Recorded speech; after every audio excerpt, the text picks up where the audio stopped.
안녕하세요. 배수롱 노무사입니다. 안녕하세요. 최승희 노무사입니다. 이런 임금명세서, 급여명세서를 회사에서 많이 활용하고 계신데요. 임금명세서에는 매월 근로자에게 임금을 지급하면서 임금이 어떻게 지급되는지, 그리고 어떤 항목들로 구성되어 있는지, 공제 항목들은 어떤 것인지 이런 것들이 표시되게 됩니다. 네, 이런 임금명세서 사실은 안 주는 회사가 더 많아요. 근로계약서도 안 쓰는데 임금명세서를 준다라는 건 말이 안 되죠. 네. 그런데 이 임금명세서는 대체 왜 줘야 할까요?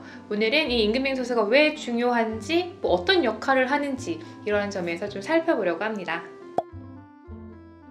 임금명세서의 가장 큰 역할은 근로자가 일을 하고선 뭘 얼마나 받는지 이 정보를 제공해 준다는 거에서 가장 큰 역할을 하고 있습니다. 사실 근로자 입장에서는 정해진 총액만 들어오면 됐지 이렇게 생각하시는 분들이 더러 계시는데요. 임금명세서의 각각의 구성이 어떻게 되어 있는지, 그리고 그 구성별로 금액이 얼마가 있는지는 임금 분쟁이라든지 이런 거에서 굉장히 차이가 크기 때문에 중요하다고 보실 수 있습니다. 네, 만약에 아침 9시부터 20시까지 주 5일을 일하면서 월 250만 원을 받는 근로계약을 체결했다고 가정을 해볼게요. 이 경우 이분 같은 경우는 매일 약 2시간씩 연장 근로가 발생하고 있는 상황이거든요. 네, 이렇게 연장 근로가 발생한다고 하면 연장 수당을 지급을 해주셔야 되는데, 많은 회사에서 사실 포괄임금 방식으로 근로계약을 체결을 하세요. 그러면 매월 지급되는 임금 안에 고정적으로 연장 근로 수당이 들어가 있는 경우가 많습니다. 네, 그러니까 이분 같은 경우는 포괄 근로 계약을 했을 때 기본급이 약 190만 원 정도가 될 거고요. 그리고 연장 근로 수당이 약 60만 원 정도가 될 거예요. 이렇게 지급을 하게 되면 연장 근로 수당에 대한 가산 임금에 대한 문제는 발생하지 않게 되죠. 만약에 예를 좀 들어볼게요. 근무 형태라든지 포괄임금 방식으로 근로계약을 체결한 것도 똑같은 근로자가 있다라고 할 때, 근데 이분이 매월 250을 받기는 하는데 임금 명세서로 기본급 250 이렇게만 책정된 걸로 받는다라고 하면은 총액이 동일한데도 불구하고 이분 같은 경우에는 연장 근로수당이 미지급이 되는 문제가 발생해요. 결론적으로 임금 명세서를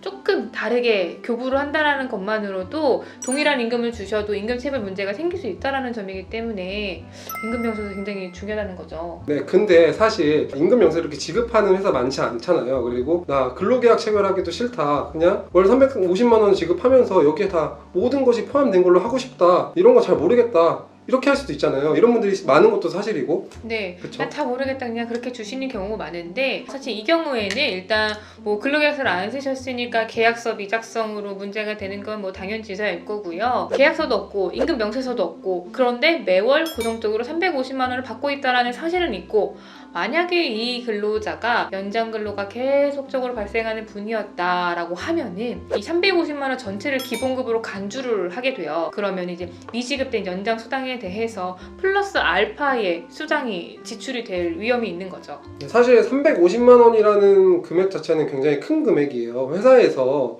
이렇게 이분과 근로계약을 체결할 때 포괄임금 근로계약을 체결하고 350만 원에 대한 관리만 잘 해줬어도 추가 수당에 대한 지급 문제는 발생하지 않았을 텐데, 최 노무사님이 말씀한 사항에서는 추가적인 인건비 지출이 발생할 수도 있겠죠. 좀 자세히 말씀을 드리면은, 근로계약서와 맞는 임금 명세서, 그리고 실제 근로 형태와 맞는 임금 명세서, 이거를 정확하게 관리해서 주시는 게 중요하다. 애매모호하게 대충 주시는 임금 명세서 같은 경우는 사실 근로자가 임금 진정을 할 때 그 자체로 무기가 될 수 있어요. 그렇기 때문에 회사가 불리하지 않으려면은 정확하게 관리된 임금 명세서가 굉장히 중요합니다. 회사에서도 임금 명세서를 이렇게 잘 작성을 해서 지급을 하면 임금 진정이 제기됐을 때 방어하는데 상당히 유리할 수 있습니다.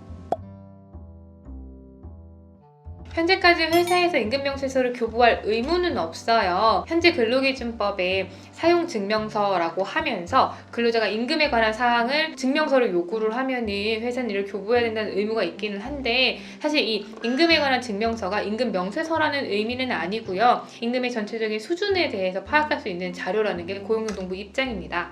네, 임금 진정을 위해서 재직 중이나 퇴사 이후에 회사에 임금 명세서를 교부해달라고 요청하는 경우가 많이 있는데요.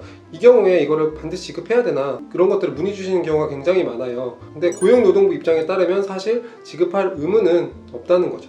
그런데 올해 4월에 회사가 근로자한테 임금을 줄 때 임금 명세서를 꼭 교부를 해라, 이런 내용의 법이 통과가 됐어요. 그래가지고 2021년 11월 19일부터 모든 회사, 그러니까 근로기준법이 적용이 되는 5인 이상의 모든 사업장은 임금 명세서를 이제 11월부터 교부를 하셔야 됩니다. 네, 임금 명세서에는 보통 매월 지급되는 임금의 구성 항목이나 아니면 공제 내역 등이 표시되어 있는 것들이 일반적인데요. 좀 유의하셔야 할 점은 개정법에는 임금 명세서에 구성 항목뿐만 아니고 계산 방법까지 명시를 해서 교부하도록 개정이 되었어요. 그렇기 때문에 연장 근로수당을 지급한다라고 하면 연장 근로수당이 어떻게 계산이 되었는지, 그리고 기본금은 어떤 방식으로 계산이 되었는지를 세부적으로 명시를 해서 지급해야 된다는 점 반드시 유의하시기 바랍니다. 이걸 교부를 안 하시게 되면은 이제 500만 원 이하의 과태료가 부과가 되실 수 있어요. 결과적으로 회사에서는 임금 관리를 위한 부담이 굉장히 가중된다라고 볼 수 있는데요. 임금 분쟁이 발생할 때 이제는 근로자가 임금 명세서 주세요라고 요청을 할 때 거부를 하실 명분이 없어요. 그래서 애초에 임금 명세서를 관리를 하실 때 정확하게 관리를 하는 게 회사가 불리한 위치에 처하지 않는 가장 중요한 방법이라는 점을 유의하셔야 됩니다. 네, 매월 임금 명세서를 교부한다는 것 자체가 굉장히 회사의 행정적인 업무로 부담이 될 수도 있고요. 그리고 어떻게 이런 임금을 체계적으로 나눠서 계산 방법을 명시를 해야 되는지도 모르실 수 있는데요. 사실 급여 아웃소싱을 전문적으로 하는 노무법인에 맡겨서 이런 것들을 처리하시는 방안도 한 가지 방안이 되실 수 있을 것 같습니다. 더 궁금하신 사항이 있으시면 유튜브에 댓글 남겨주시고요. 저희 블로그에 여러 가지 글이 있으니까 오셔서 참고해 주시기 바랍니다. 감사합니다.